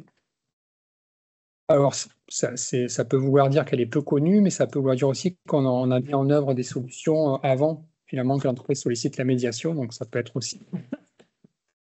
Et donc le médiateur, quand il y a une situation un petit peu de blocage, où l'entreprise est convaincue d'être dans son droit et que l'URSSAF, a priori, n'est pas forcément... Enfin, les premières réponses qu'on a eues ne sont pas satisfaisantes. On peut effectivement faire intervenir le médiateur, le solliciter, qui, lui, va avoir une position un peu neutre, on va dire, et va essayer de trouver des solutions, de voir quels sont les points où il y avait un blocage ou une incompréhension, et peut permettre aussi de débloquer des situations qui sont un petit peu dégradées. Mais auparavant, il faut avoir effectivement fait une démarche. La médiation ne se saisit pas en première intention. Ne pas être en contentieux devant le tribunal judiciaire et ne pas être en procédure de contrôle de l'URSSAF. Donc c'est pareil, on peut saisir la médiation par l'espace en ligne. Il ne faut pas hésiter à aller sur l'espace en ligne qui permet d'avoir tout un tas de motifs préétablis où on peut solliciter l'URSSAF. Après, au travers de ces motifs, ça va aller au niveau du bon interlocuteur à l'URSSAF. Alors, on en a parlé, oui. Oui, avant la médiation, j'aurais peut-être une question. Donc moi, je suis directeur. On voit assez régulièrement des rejets URSSAF, malheureusement, et qui des fois se jouent à quelques jours. Vous semblez être très accessible là, dans le discours. Quelle solution serait pour régulariser un rejet URSSAF seulement de 2, 3, 4 jours? Parce que souvent, nous, on les oriente vers l'expert comptable qui, lui, est débordé et ça prend des proportions assez... C'est quoi un rejet URSSAF? Un rejet de prélèvement, pardon. Un impayé, un impayé de prélèvement. Un impayé de prélèvement. C'est la même chose. Enfin, l'impayé, une fois qu'il est... Enfin, on le constate, en fait. On ne peut pas le prévoir. Tu aurais les fonds pour régulariser cet impayé sous 3 ou 4 jours seulement. Après, là, il y a la clé d'entrée la plus rapide pour régulariser ça et éviter toute dégradation. J'allais dire, c'est le versement direct de l'entreprise. Oui, bien évidemment. Représenter le prélèvement ou le virement tout de suite, dès que possible. Depuis son accès web, depuis un numéro, enfin une ligne directe. Alors, ça dépend. Il n'y a pas de clé d'entrée facilite autre que l'expert comptable. Sur la ligne travailleur indépendant, le prélèvement est présenté, impayé est présenté le mois suivant. Donc, ce sont 2 prélèvements qui seront présentés. Donc, la régularisation se fera comme cela. D'accord. Automatiquement. L'argent est sur le compte Le mois suivant. sans qu'il n'ait à faire quoi que ce soit. Partie employeur, en général, il y a 2 modes principaux de paiement. Le télépaiement, donc il y a un paiement qui est en fait prévu en même temps que la déclaration dans l'envoi du fichier. La déclaration, il y a aussi un fichier de paiement. Voilà. Et alors, c'est peut-être ce qui s'est passé d'ailleurs. Si vous avez dit ça a été prélevé quand même. Le paiement a été prévu dans On avait prévu l'échéancier, que tout soit débité en un seul jour. Alors mon expert comptable dit mais non, c'est l'URSSAF. L'URSSAF dit bah non, c'est. Et bon voilà, donc en général, la majorité des entreprises, quand on est sur la TPE-PME, font du télépaiement. Donc c'est-à-dire qu'il y a une ligne de paiement qui est envoyée à la déclaration. Et c'est celle-là qui peut être rejetée. Donc, et le deuxième mode, c'est le virement. Virement qui est notamment utilisé par les grandes entreprises. Si le télépaiement est revenu impayé, on peut régulariser par un paiement, par exemple par un virement.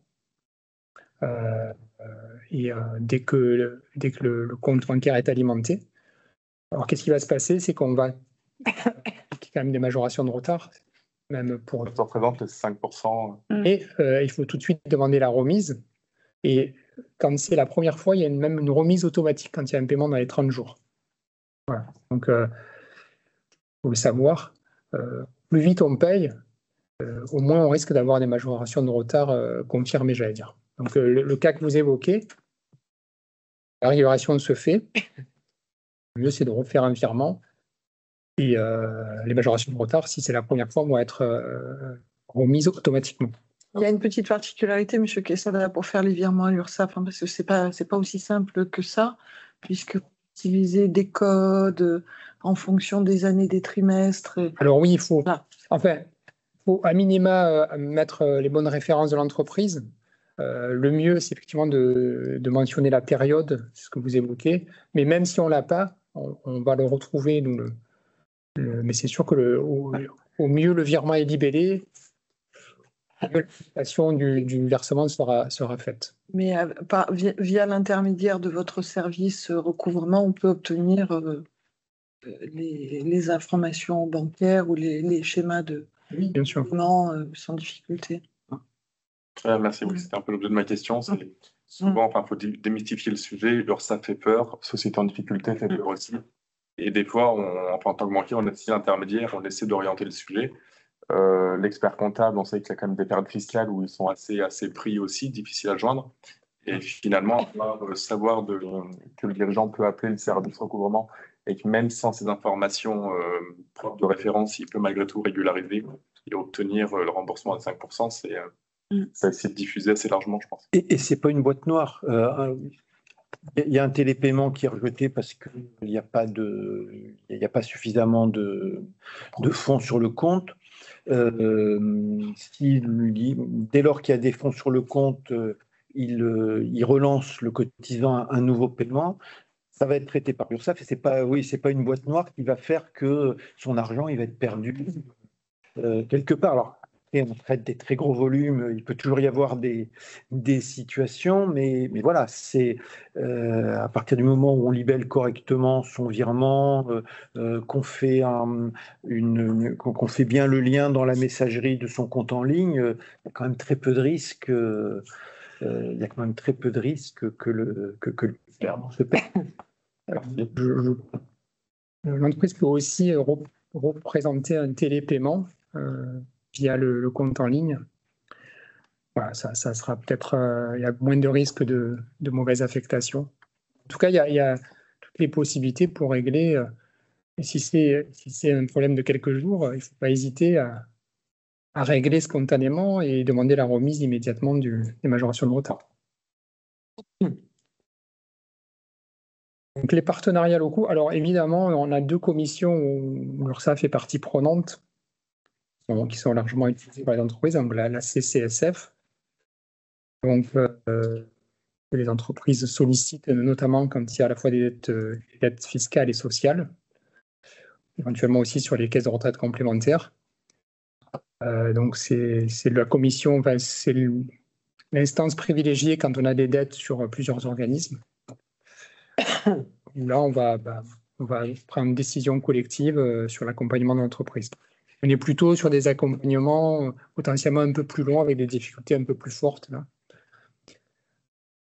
Et puis le CODEFI, voilà, le comité départemental d'examen des problèmes de financement des entreprises, où là, on va alors soit identifier, nous, des entreprises en difficulté au travers d'un dispositif, Franck Barbe en a parlé, de signaux faibles, soit effectivement des entreprises qui se font connaître. Et donc ce CODEFI va réfléchir aux solutions aussi d'accompagnement de l'entreprise. Alors c'est des entreprises de moins de 400 salariés. De là, c'est une autre commission qui est le CIRI, qui est nationale, qui permet aussi d'accompagner l'entreprise de manière assez large et avec une vision un peu plus large que la seule spectre URSSAF, j'allais dire. Mais du coup, peut-être que pour me concernant, le CCSF était, mais les sommes engagées étaient trop faibles pour le CCSF, mais par contre, je ne connais pas le CODEFI. Peut-être que eux auraient été l'interlocuteur dédié. Pas sûr, parce que quelle est la différence concrètement d'action entre les deux? Si le CCSF n'était pas compétent, c'est pas tellement parce que la somme était trop faible, c'est que vous aviez une dette. Vous étiez. Non, il y avait une dette, mais qui était. Ils m'ont dit qui était trop faible. Qu'elle était partagée. Est-ce qu'il y avait une dette fiscale et sociale en même temps? Oui. Oui, vous aviez les deux. Mais oui, mais c'est vrai que. Mais c'était. Oui, oui. Alors, la CCSF, c'était, je pense, le bon réflexe. Après, ils ont estimé que ça ne valait pas le coup parce que votre dette n'était pas suffisante. Parce que la CCSF a le pouvoir d'accorder des délais. Oui. Alors que le CODEFI, non. Le CODEFI va examiner les solutions d'accompagnement avec tous les organismes présents. Mais en revanche, va orienter l'entreprise vers chaque interlocuteur. On va regarder le dossier. L'URSSAF va dire nous, on peut l'aider de cette façon-là. Peut-être les banques, la Banque de France, etc. Voilà ce qu'il faudrait faire. Mais n'attribue pas de délai en tant que. Voilà, ils n'ont pas ce pouvoir-là. Alors que la CCSF, oui. La CCSF va ensuite, j'allais dire, imposer le délai, mais qui aura été convenu avec nous, à tous les organismes et le même délai à tout le monde. Et dans le cadre du CCSF, tous les interlocuteurs autour de la table qui sont des services publics ou parapublics partagent leurs informations et on est délié du secret professionnel. Donc c'est aussi l'intérêt, c'est que ça nous permet de mettre à plat la situation globale d'une entreprise et l'ensemble de ces dettes. Il y a une instruction des demandes qui permet aussi d'avoir une situation des fournisseurs. Dès lors qu'on a une situation un peu d'ampleur, il y a une analyse assez approfondie de la situation. Et c'est ce qui permet de prendre dans un certain nombre de situations des mesures un peu dérogatoires, voire des délais de paiement beaucoup plus longs que la norme, en fait. Alors, dans des situations sans doute beaucoup plus dégradées que la vôtre, même si ça vous a obligé à dialoguer avec différents interlocuteurs, alors que le CCSF aurait pu centraliser votre demande. Et le départ. Bien sûr. Donc voilà, on a mis en évidence ces deux questions. Mais pour du délai de paiement multi-organisme, la CCSF est vraiment la commission la plus adaptée.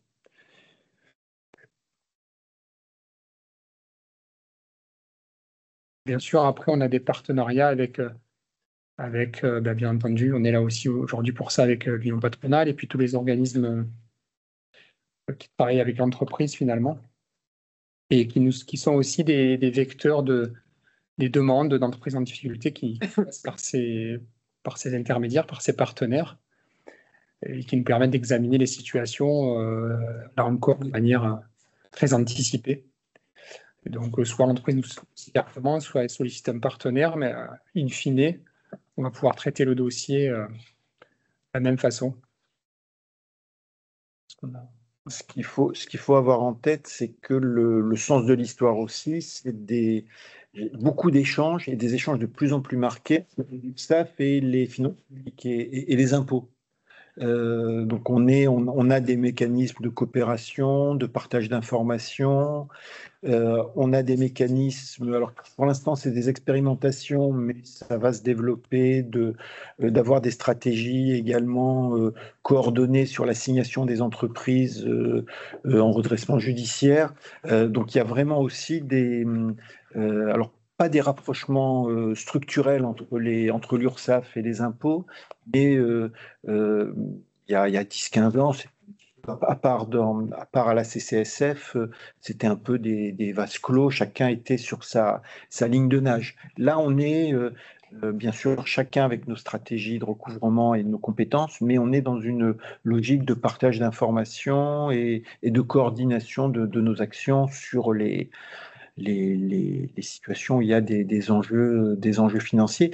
Et là encore, pour répondre aussi à la question d'avoir une vision commune de la situation pour éviter confrontant nos informations, on évite qu'une boîte finalement dépose le bilan et laisse une grosse dette sociale et fiscale, mais également une grosse dette fournisseur et qui a un effet un peu de blast sur le tissu économique. C'est vrai que souvent, je ne sais pas si c'est la psychologie des chefs d'entreprise ou si c'est la stratégie, avant d'admettre qu'on a une difficulté et de partager cette difficulté, il faut un cheminement et c'est vrai que souvent il est un peu tard et les dégâts sont déjà causés au moins vis-à-vis des fournisseurs. C'est compliqué pour le chef d'entreprise parce que sa philosophie à lui, c'est de voir les lendemains qui chantent. Bah oui. Sinon, il aurait fait autre chose. Il se serait inscrit dans un autre type de carrière. Nature, chef d'entreprise, c'est plutôt quelqu'un d'optimiste qui pense que ça va revenir. Donc, se confronter à cet obstacle majeur qui est le délai de paiement de ses clients, ses propres délais de paiement de ses fournisseurs, c'est quelque chose qui est compliqué. Mais justement, c'est peut-être là la plus grosse erreur du chef d'entreprise qui ne doit pas oublier de protéger sa boîte et ses salariés. C'est 50% de son rôle. La plupart du temps.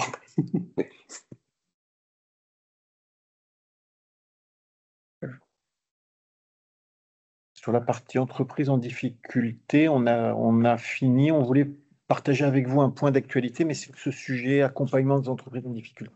Vous avez des questions ? Est-ce que vous avez une enveloppe budgétaire annuelle du coup pour toutes ces aides? Alors sur l'action sociale des cotisants travailleurs indépendants, oui, on a une enveloppe budgétaire. Elle est de combien, Nadine? Elle est de 4 500 000 euros. D'accord. Qui se répartissent, comme je vous l'ai indiqué tout à l'heure, pour les 2 tiers, 3 millions pour les prises en charge de cotisation, la CED, et puis 1 million, un petit peu plus d'1 million, 1,2 million sur les secours, l'aide financière exceptionnelle. En ce qui concerne l'aide d'urgence catastrophe intempéries, nous n'avons pas de crédit et c'est tout à fait logique car nous ne savons pas en début d'année si une enveloppe mutualisée au niveau national qui est débloquée en fonction des régions et des lieux où déroulent les inondations, les intempéries, les catastrophes. Sur l'ADR, la petite aide, elle est de plus en plus réduite parce qu'on trouve par preneur, entre guillemets, et on a à peu près 300 millions. Le budget, pour l'instant, constant. Et sur les délais de paiement, les modalités d'accompagnement des entreprises ou des travailleurs indépendants en difficulté, là, il n'y a pas de sujet budgétaire. Pas de limite. Il n'y a pas de limite, mais par contre, il y a une forte attente des pouvoirs publics. On est toujours dans la logique, notre but, c'est de financer la Sécu ou la protection sociale. Donc, les pouvoirs publics, ils sont très attentifs à ce que les sommes et l'argent rentrent bien dans les caisses de l'URSSAF. Donc, ils nous suivent sur les objectifs de recouvrement, sur les taux de reste à recouvrer, sur l'efficacité de nos processus de délai de paiement. Par exemple, savoir quel est le taux de respect de nos délais de paiement, c'est une donnée qui est très regardée par les pouvoirs publics. L'URSSAF, c'est un opérateur. En fait, les pouvoirs publics fixent les règles et nous confient la mission de recouvrement, d'accompagnement, de contrôle. Donc, on est un opérateur, donc ils sont très attentifs au fait qu'on fasse bien notre boulot de recouvrement, alors aussi d'accompagnement des entreprises. Si on se mettait à signer, dès lors qu'il y a 3 périodes à l'URSSAF, qu'on se mettait à signer, qu'on fasse disparaître, que brutalement on passe, là on fait à peu près l'URSSAF 15-20% des procédures collectives par rapport à l'activité des tribunaux de commerce, on se mettrait à en faire 50%. Je pense que les pouvoirs publics nous demanderaient des comptes, mais on est dans cette logique de dire votre boulot, c'est d'encaisser les sommes et si on n'a pas de bons résultats, ils nous demandent des comptes. Et vu la situation actuelle des finances publiques, le sujet, il est très, très, très, très marqué. Merci. Je voulais juste faire une petite intervention, 3 secondes. J'interviens juste parce que je suis juge au tribunal de commerce. Juste préciser que pour les entreprises ont des difficultés, il y a un service prévention qui existe dans tous les tribunaux et que peu de gens le sachent. Et je pense que c'est important de traiter en amont, puisqu'on est là aussi pour accompagner les entreprises et vous les orienter si nécessaire, mais de transmettre l'information. Avec notamment les conciliations, les mandats ad hoc. Oh, mais même en amont. Oui, même en amont. Et encore avant. C'est qu'un juge, un bénévole et qui accompagne pour donner la bonne piste, en fait. Parce que selon les difficultés, les pistes ne sont pas toujours les mêmes. Notamment quand il n'y a pas de dépôt des comptes ou que les formalités n'ont pas été. La cellule de prévention est non, c'est encore autre chose. La prévention, c'est vraiment le chef d'entreprise qui demande un rendez-vous avec le juge. Vous les convoquez parfois. Oui, mais ça, là, on est vraiment dans le cadre de la prévention. Quelqu'un qui a des difficultés et qui voudrait justement anticiper et qui ne connaisse pas les pistes ou comment y arriver, il passe par le juge de la prévention au niveau du tribunal de commerce. Et tout à l'heure, quand on a une entreprise qui est en difficulté, la situation est très dégradée, on va évoquer ce qui existe au niveau du tribunal de commerce, mais pour l'entreprise, le tribunal de commerce, c'est pas rouge. Hein. Donc, maintenant, il y a quand même la prévention qui existe, justement avant les difficultés réelles et avant que ce soit... C'est ça, donc voilà, on essaie de donner une autre image aussi. Voilà, il y a des dispositifs de sauvegarde qui existent aussi. Parfois, c'est des solutions qui peuvent être adaptées. Le redressement judiciaire ne conduit pas toujours à la liquidation, donc parfois, malheureusement, c'est la solution, ou heureusement, il y a des solutions encore à ce stade-là, j'allais dire. Mais c'est le sujet, n'ayez pas peur en fait. N'ayez pas peur d'aller voir l'URSSAF, n'ayez pas peur d'aller voir le tribunal de commerce, n'ayez pas peur d'aller voir votre union patronale pour parler de vos difficultés, de voir comment vous pourriez être accompagné. N'ayez pas peur d'aller voir les impôts. En fait, je pense que les services publics, c'était peut-être pas la même logique il y a 15 ans. Là, on est quand même dans... Alors, on a nos objectifs, on a nos enjeux, on ne fait pas n'importe quoi et on est aussi contrôlé par rapport au soutien abusif. Une entreprise qui aurait été abusivement soutenue par l'URSSAF, comme en plus l'URSSAF est assez solvable, il faut aussi qu'on soit prudent sur ces sujets-là. Alors, je vois une intervention sur le chat. Bonjour, je suis la chargée de développement de la Fédération des entreprises de propreté du Sud-Est. Pourrions-nous avoir les coordonnées des intervenants de l'URSSAF? Oui, pour les donner. On les mettra avec le PowerPoint. Voilà, nous vous adressons un mail après le club avec le support et les coordonnées des intervenants. Super. On aborde. Parce qu'on peut peut-être embrayer. On embraye sur notre point d'actualité. Un petit timing. Oui. On va essayer de faire vite. Oui, on souhaitait effectivement évoquer une mission, finalement, un rôle de l'URSSAF qui est peut-être inconnu et qui se renforce depuis quelques années et qui va encore se renforcer. Dans le cadre de la solidarité à la source, c'est le rôle d'acteur de la fiabilisation de la qualité des données déclarées. Il va permettre un recouvrement le plus juste, on va dire, mais aussi la juste attribution des droits sociaux. Et ça, depuis l'arrivée de la DSN, depuis des années, on a tout un tas d'informations qui sont de données qui sont véhiculées par cette DSN et qui nous permettent de détecter en chaque échéance, en temps réel, des anomalies déclaratives qui vont avoir un impact potentiellement sur le recouvrement, mais aussi et surtout sur les droits des salariés et des entreprises. Et effectivement, le processus est assez simple. La DSN, à partir des données de paie, donc, est générée tous les mois. Sur cette DSN, je l'ai dit, il y a un certain nombre d'informations, de données à la fois individuelles et agrégées. Et nous, quand la DSN arrive sur le système d'information, on va vérifier un certain nombre de points de cohérence entre les données déclarées, entre les données entre elles, sur certains types de données. On a plus de 140 types de vérifications qui sont effectuées en automatique sur chaque DSN adressée, donc sur les plus de 2 millions de DSN transmises chaque mois. Étant un chiffre national. Et en fait, on va restituer à l'entreprise, et c'est là où l'entreprise doit être aussi vigilante, faire déclarant, ces anomalies. On va lui dire, ben voilà, on a détecté d'atypie déclarative, telle anomalie, on va avoir telle ou telle conséquence. Et sur l'espace, sur le site ursaf.fr, on a un outil qui s'appelle Suivi DSN à destination de l'entreprise qui permet à l'entreprise de regarder ces anomalies et d'avoir des guides, des pas à pas pour les corriger. Donc, évidemment, si l'entreprise ne s'en sort pas, elle savent pour avoir des explications. Donc, c'est très important que les personnes qui gèrent ces déclarations dans les entreprises, mais ça peut être aussi un prestataire de paye, regardent ce qu'on leur envoie et corrigent à la fois pour se mettre en conformité pour l'avenir, mais aussi parfois avec des corrections rétroactives qui sont nécessaires. Ça inclut aussi toute la partie des réductions générales de cotisation. Oui, alors il y a des contrôles qui sont... Alors, les contrôles, les 140 contrôles dont j'ai parlé, qui sont mis en place petit à petit depuis 2023.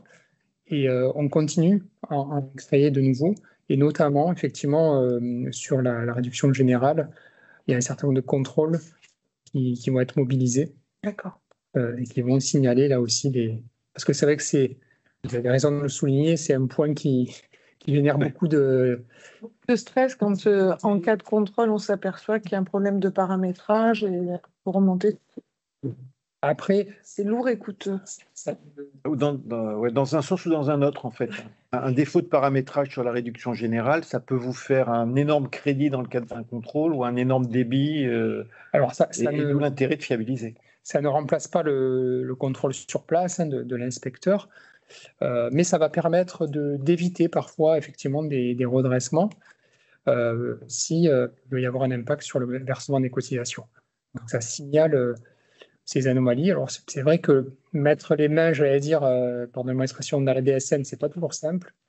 Il y a maintenant des éditeurs de logiciels qui travaillent aussi avec notre caisse nationale pour essayer d'éviter au maximum les erreurs opératives. Mais il y a quand même du paramétrage à faire. Pour le coup, il y a des conséquences importantes si on ne fait pas attention. Et notamment, effectivement, sur les droits sociaux des salariés, puisque toutes les données vont aller alimenter les caisses de la sphère sociale. Et donc, je l'ai dit, l'objectif, c'est de garantir l'exactitude des montants de cotisation non collectés, de sécuriser les droits sociaux et d'assurer, on l'a dit, une attribution exacte des fonds aux organismes prestataires.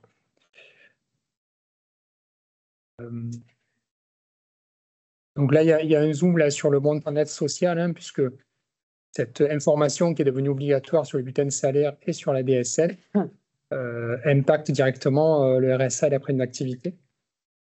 Et donc, on a des contrôles qui sont aussi opérés sur ce montant net social. Et souvent, lorsque l'usager, l'allocataire remplit sa déclaration de ressources auprès de la CAF, il y a parfois, souvent c'est un grand mot, mais il y a de temps en temps quand même des erreurs entre le montant déclaré par l'entreprise et le montant inscrit par l'allocataire.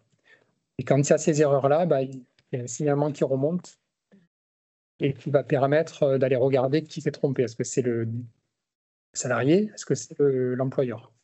Et nous, notre rôle, c'est d'aller recontacter l'entreprise pour lui demander de vérifier et éventuellement de corriger. Ce système va devenir de plus en plus automatisé puisque on commence une expérimentation, là, notamment avec la CAF des Alpes-Maritimes, pour pré-remplir la déclaration de ressources, comme cela se fait depuis un certain temps avec les déclarations de revenus au niveau des impôts. Et donc, éviter l'erreur déclarative, intentionnelle ou pas, de l'allocataire. À terme, ça permet, c'est ce qu'on appelle aussi la lutte contre le non-recours, de proposer des prestations à des personnes qui ne savaient pas qu'elles y avaient droit. Donc, l'idée, c'est vraiment de finalement utiliser les données. Alors, c'est l'URSSAF qui les fiabilise, mais j'allais dire les données sociales de la paye, puis à terme, on aura les mêmes sur les travailleurs indépendants, et de pouvoir attribuer automatiquement des prestations pour faciliter la vie des gens, pour éviter qu'ils déclarent des choses, des choses fausses. Sur l'expérimentation qu'on a avec la CAF, mais qui va être, qui tout va bien généraliser au premier semestre 2025 à l'ensemble du territoire français, là, l'idée, c'est plutôt que les allocataires de la CAF déclarent tous les trimestres leur montant net social pour avoir le RSA ou surtout la prime d'activité, ces données soient alimentées automatiquement tous les trimestres par les infos de la paye en fait et de la DSN. Ça devrait être le cas avec France Travail depuis, je crois, à peu près 2 ans. Et pour autant, régulièrement, on nous demande de faire des attestations alors qu'ils ont toutes les infos via la DSN, hein, via l'amorçage. Donc aujourd'hui, c'est en place en informatique, mais techniquement, derrière, ça ne suit pas quand même.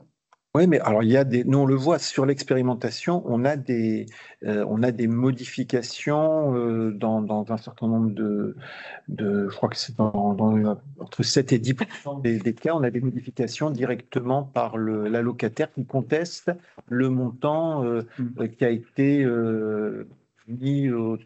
positionné automatiquement sur sa déclaration de ressources. Mais c'est un peu ça l'avenir, de dire qu'aujourd'hui c'est le RSA et la prime d'activité, mais demain ça sera les allocations logement, ça sera toutes les prestations sous conditions de ressources, parce que derrière il y a des gains de productivité pour les services publics qui sont absolument énormes, mais il y a aussi des gains de fiabilité, des simplifications pour les allocataires. Voilà, et ça diminue la gestion de l'INDU. Hein, effectivement, si une allocation a été versée à tort, il faut la recouvrer. Parfois, il y a des situations quand même compliquées. Donc là, l'idée, c'est de verser le bon montant au bon moment. Faut savoir aussi que tout salarié peut aller consulter sur ce qu'on appelle le portail des droits sociaux la rémunération déclarée dans la DSN par son employeur. Donc l'employeur, s'il y a des erreurs, nous on va lui signaler, mais c'est le salarié lui-même qui peut aussi. Et moi, je suis allé dans le portail, le salaire que vous me déclarez, c'est un salaire, c'est pas le même. Donc il peut y avoir aussi, donc il y a vraiment un intérêt partagé à ce que ces données soient vraiment fiables, parce que l'entreprise va être soit sollicitée par les organismes comme l'autre, soit directement par ses salariés. Parce que, encore une fois, le salarié a la possibilité de voir ce que l'employeur déclare. Sur quelle plateforme? Ou ce qu'il ne déclare pas, d'ailleurs. Sur quelle plateforme? Taille des droits sociaux, le PNDS s'appelle. Mais on vous mettra le site, c'est mesdroitssociaux.gouv.fr. C'est ça. Mais vous avez l'ensemble, c'est assez bluffant d'ailleurs, notamment sur les droits à la retraite. Quand vous vous connectez, vous avez un état très précis de tout ce qui a été payé pour votre carrière. Alors, ça fait des sites des caisses de retraite, de base complémentaires, mais c'est un outil. Mais c'est tout ça, la fiabilisation des données sociales, c'est vraiment un enjeu majeur parce que derrière, et c'est aussi le rôle de l'URSSAF, on a un rôle d'encaissement, on a aussi un rôle de fiabilisation de toutes ces données, parce que derrière les cotisations sociales, les droits sociaux, c'est un peu la différence entre les cotisations sociales et les impôts. Et puis ça permet de rendre cette information permet aux salariés de le rendre responsable quelque part du suivi de. Oui. Avant, on avait des responsables, non, mais qui puissent prendre part. On avait des questions des salariés de savoir s'il avait été déclaré. Donc oui, il a été déclaré oui, non, mais maintenant il a une idée très précise de ce qui a été déclaré par ses différents employeurs. Ouais. Oui, s'il a un bulletin de salaire et qu'il trouve un salaire déclaré sur le portail des droits sociaux, bon.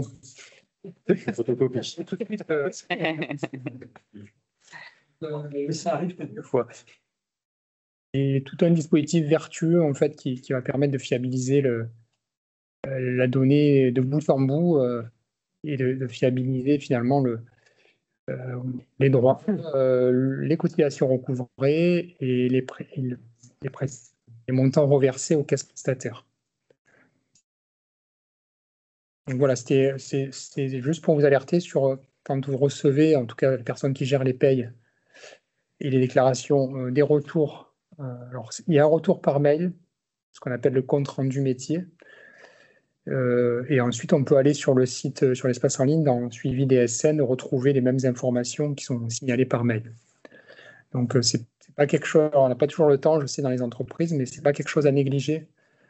Il faut le regarder, ça peut éviter des redressements et ça permet aussi de sécuriser, je pense que c'est important, les droits de ces salariés. Et ça va être un sujet d'enjeu majeur là, dans les mois et dans les années qui viennent. C'est pour ça qu'on voulait le partager avec vous, puis ça fait le lien avec les offres de l'URSSAF, quand ça va mal, mais aussi quand tout va bien.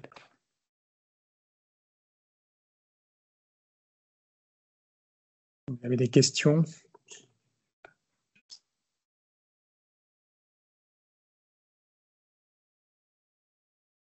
Pas de questions? Très bien. Merci. Merci, c'est très clair.